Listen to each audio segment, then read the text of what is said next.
وہی آپ کی طریقت ہے، وہی آپ کا سلسلہ قادریہ ہے۔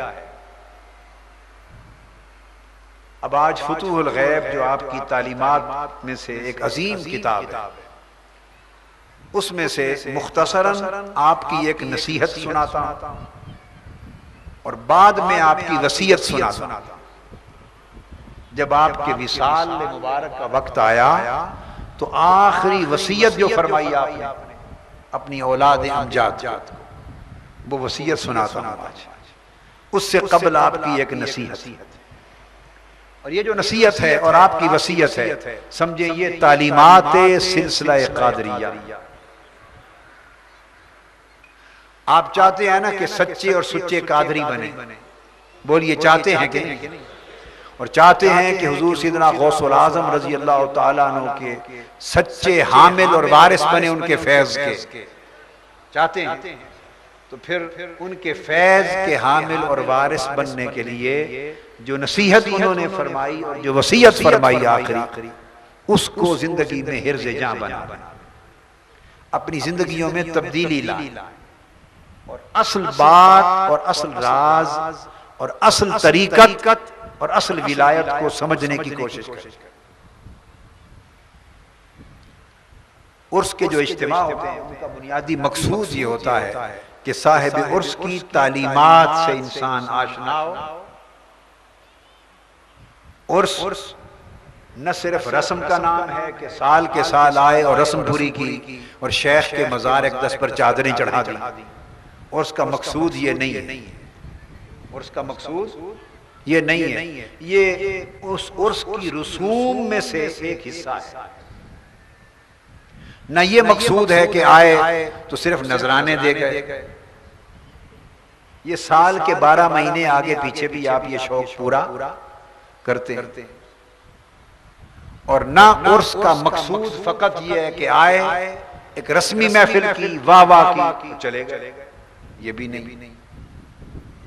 ختم شریف کی محفل میں شریف ہو گئے، یہ سب رسوم عرس کا حصہ ہیں۔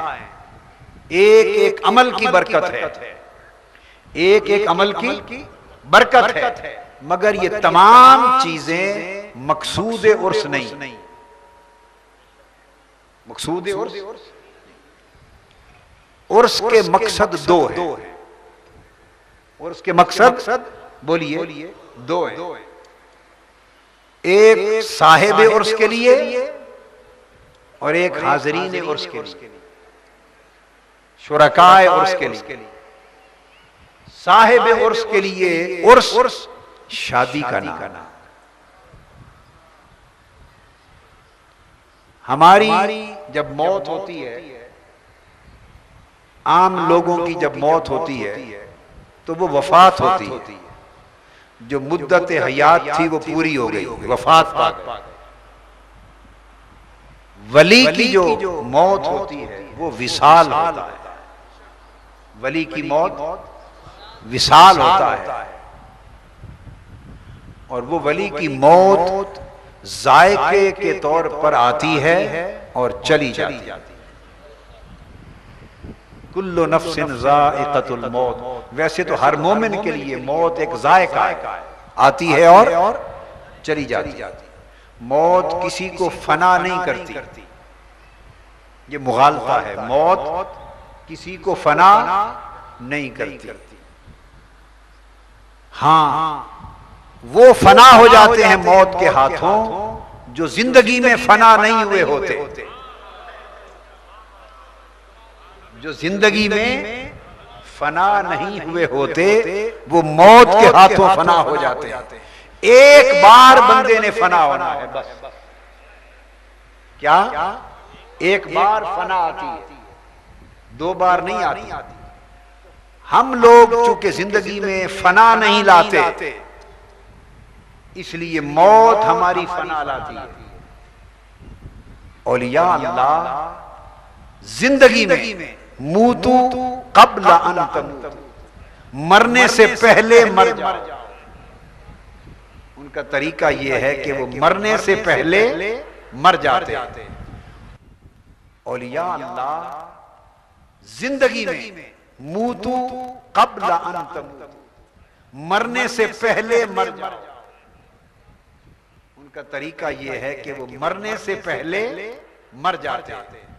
اور کس طرح مرتے ہیں؟ اپنے نفس سے مر جاتے ہیں اور روح سے زندہ ہو جاتے ہیں۔ یہ بات سمجھیں، نفس سے مر جاتے اور روح کے ساتھ زندہ ہوتے، وہ فنائے نفس حاصل کر لیتے۔ تو جو زندگی میں یہ فنا پا لیتے تو اس فنا سے گزر کر ان کو ایک بقا نصیب ہوتی ہے، اور ایسی بقا نصیب ہوتی ہے کہ اس کے بعد کوئی فنا نہیں۔ پھر آپ کہیں گے کہ جب موت آتی ہے تو وہ کیا لاتی ہے ان کے لیے؟ فنا تو پہلے ہو گئے تھے، وہ فنا بھی ہو گئے تھے اور صاحب بقا بھی ہو گئے تھے۔ اب موت ان کے لیے محبوب کی ملاقات لاتی ہے،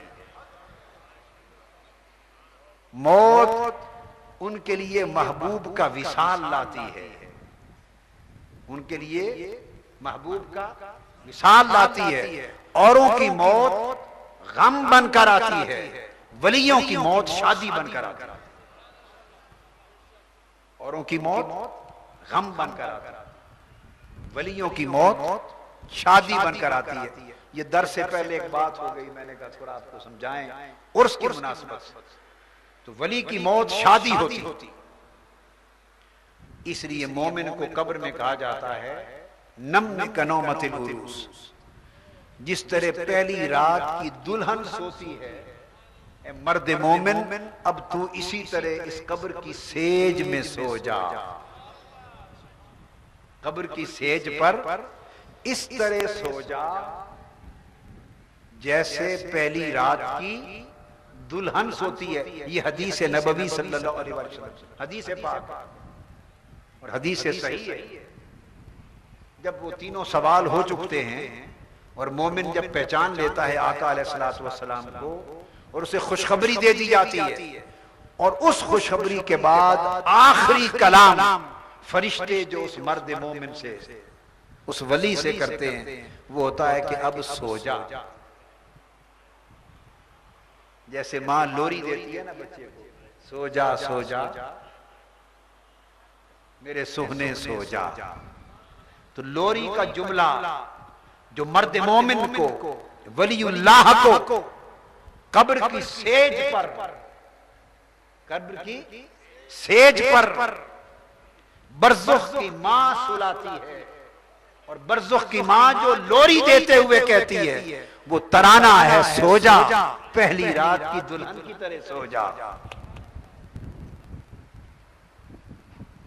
اب جو لوگ حضور علیہ السلام کی احادیث کے معارف اور مطالب نہیں سمجھتے، جن کے نصیب میں لفظ آئے معانی نہیں آئے، بہت سے لوگ ہیں جن کو لفظ ملے معنی بولیے نا نہیں ملے، اور کچھ وہ ہیں جن کو لفظوں کے ساتھ معنی بھی ملے، کچھ وہ ہیں جنہیں معنی سے بڑھ کر مراد ملا۔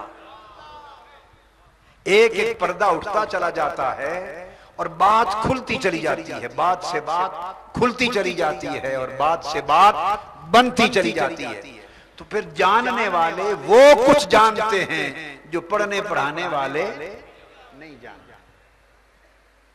تو جن لوگوں کو خالی لفظ ملے ایسے بھی ہیں نا، نہیں ہیں؟